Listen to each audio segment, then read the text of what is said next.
Singapore లో land అయ్యారు CM Chandrababu. రాష్ట్రానికి పెట్టుబడుల లక్ష్యంగా సింగపూర్ లో పర్యటిస్తూ ఉన్నారు. మరి 2 రోజుల పర్యటనలో ఎవరెవరిని కలవబోతున్నారు?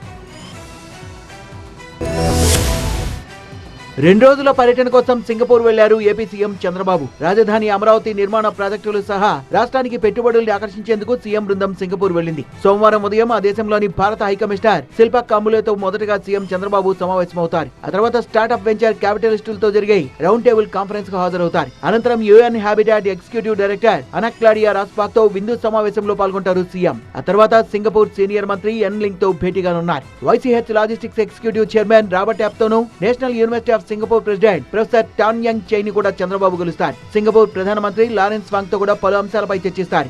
2వ రోజు పర్యటనలో భాగంగా మంగళవారం నాడు కాకతీయ కల్చరల్ అసోసియేషన్ ఏర్పాటు చేసిన CBN at the rate of 361 ను ముఖ్యమంత్రి ప్రారంభిస్తారు. AP AC semi conductor round table సమావేశంలో పాల్గొంటారు. సుర్బానా జురాంగ్ అమరావతి ప్లానింగ్ సమావేశానికి హాజరవుతారు. అనంతరం సింగపూర్ ఉప ప్రధానమంత్రి వాణిజ్య మంత్రి గాంగ్ కిమ్ యాంగ్ బృందంతో సమావేశమవుతారు. ఆ తర్వాత వరల్డ్ సిటీస్ సమిట్ లీడర్షిప్ ప్లీనరీలో పాల్గొని ప్రసంగిస్తారు.